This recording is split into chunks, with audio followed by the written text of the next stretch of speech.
Nō mai, haere mai, welcome. I'm Bruce Munro, and with me is International Relations Specialist, Professor Robert Patman. And this is Global Insight. The United Kingdom handed Hong Kong back to China 26 years ago. But this week, the two countries have traded barbs over the island territory. Why is Hong Kong still such a hot topic? Welcome, Robert. Morning, Bruce. What are China and the United Kingdom saying about Hong Kong and about each other, and why now? I think it's been serious sources of tensions between many Western countries and China over Hong Kong's future, but particularly between Britain and China. It should be recalled for our viewers that in 1997 there was an agreement, a 50-year transition, in which Hong Kong would operate with what was called one people, two systems arrangement, which was, from the British point of view, a way in which Hong Kong could retain the freedoms and freedom of expression that people in Hong Kong had got used to in the transition. But there's no doubt about it, in 2047, Hong Kong, under this arrangement, will formally revert to Chinese control.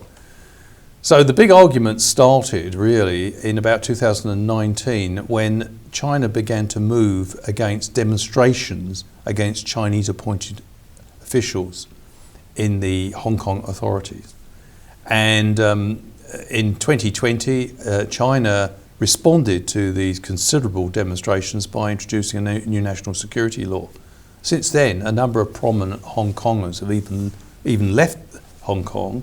The Johnson government provided up to, I think, 2 million passports for Hong Kong citizens who wanted to leave, because Britain, being the former colonial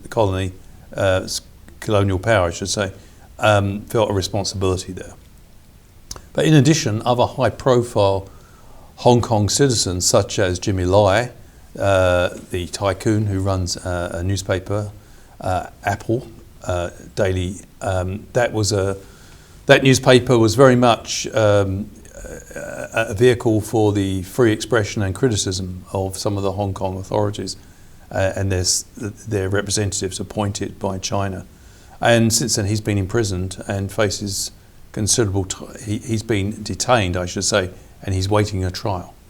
And so that's a long story, but basically Britain has released a report recently which said that, in particular, Hong Kong's national security legislation went beyond national security concerns, and there is a sense in Britain that Hong Kong is being muzzled by China. Why does the United Kingdom still care about Hong Kong? I think partly for the reasons we just went through, partly because it was the former colonial power there, and also because there's a lot of Hong Kong citizens living in the UK who keep asking Britain to do more.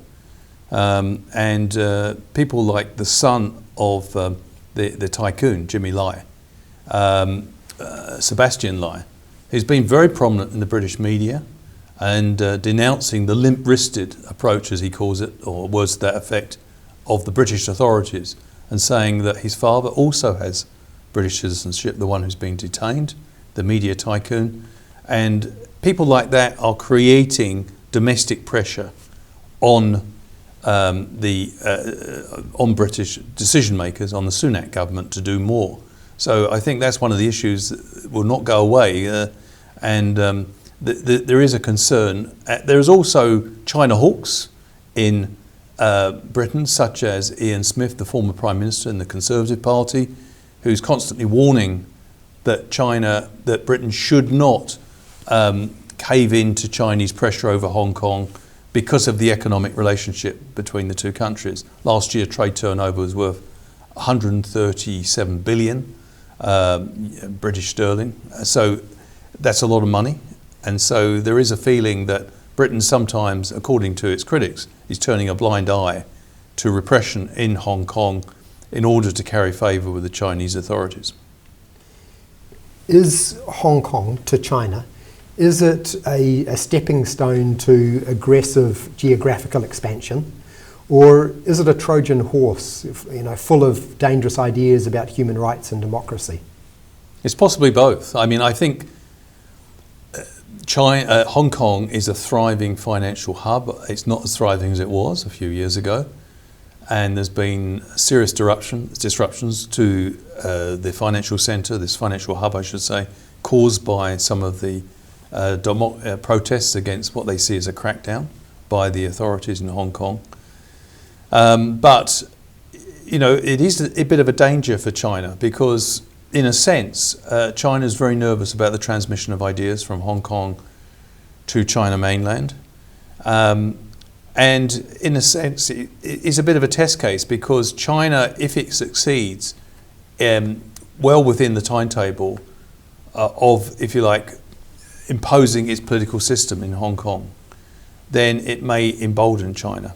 But I think China also feels quite nervous about some of the protests in Hong Kong, and particularly because democratic ideas there are quite deeply rooted, and that's why there's been so much robust demonstrations and resistance. Of course, the nightmare scenario for Beijing would be for those ideas to be picked up amongst young people in China. And with the economy struggling now in Beijing, a number of large property companies suffering bankruptcy, there is, and a slowdown of economic growth, I think the authorities have become hypersensitive about the, if you like, the battle of ideas that are represented in its relationship with Hong Kong. Now, so far, China's had the upper hand, and there's no doubt about that. But, you know, I think it's a combination of insecurity and ambition, if you want to summarise the relationship between China and Hong Kong. You mentioned Hong Kong as a test case. Do you think that the Communist Party of China could be literally thinking of Hong Kong as a test case for whether it could then assimilate Taiwan and how well it could do that with it? I'm sure that the Chinese authorities will be drawing on some of the experiences in Hong Kong, at least in terms of their future plans.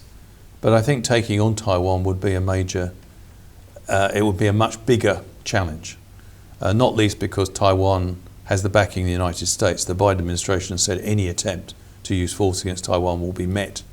He went on record as saying the Americans would intervene. So I think the Chinese, I think a bigger test case will be, from the Chinese point of view, is whether Mr. Putin succeeds in his attempt to annex part of Ukraine. If the authoritarian regime can break international law and get away with it, it may be a bit of a precedent which may embolden the Chinese towards Taiwan.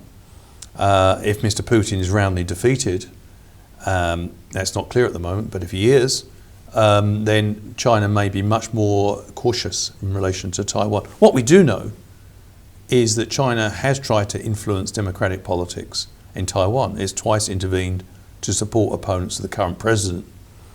Actually, that's had the reverse effect. It's probably boosted support for her incumbency. So China has tried to intervene and play a role in Taiwanese democratic politics, with not so much success so far. The UK seems happy to stand up to China. Well, that's my perception, and you were suggesting maybe it's not quite that. But in my perception, it seems happy to stand up to China, and New Zealand seems more timid. What's going on there? Well, I think, as I say, I think Britain does have a legal responsibility until 2047 for Hong Kong. It's a transitional arrangement. Hong Kong is reverting to Chinese rule. So I think Britain does have a responsibility to speak out in a way that perhaps New Zealand doesn't. But nevertheless, 300,000 Hong Kongers have New Zealand passports. So we're not indifferent to the situation. And I think, the present, well, not just the present leadership, but the previous leadership in this country, the Ardern government and now the Chris Hipkins leadership, have taken the view that these issues should be discussed in private with Chinese leaders rather than trying to call them out in public and for them to lose face. Thank you, Robert. Thank you. And thank you for watching. Catch us next time on Global Insight. Noho, ora mai.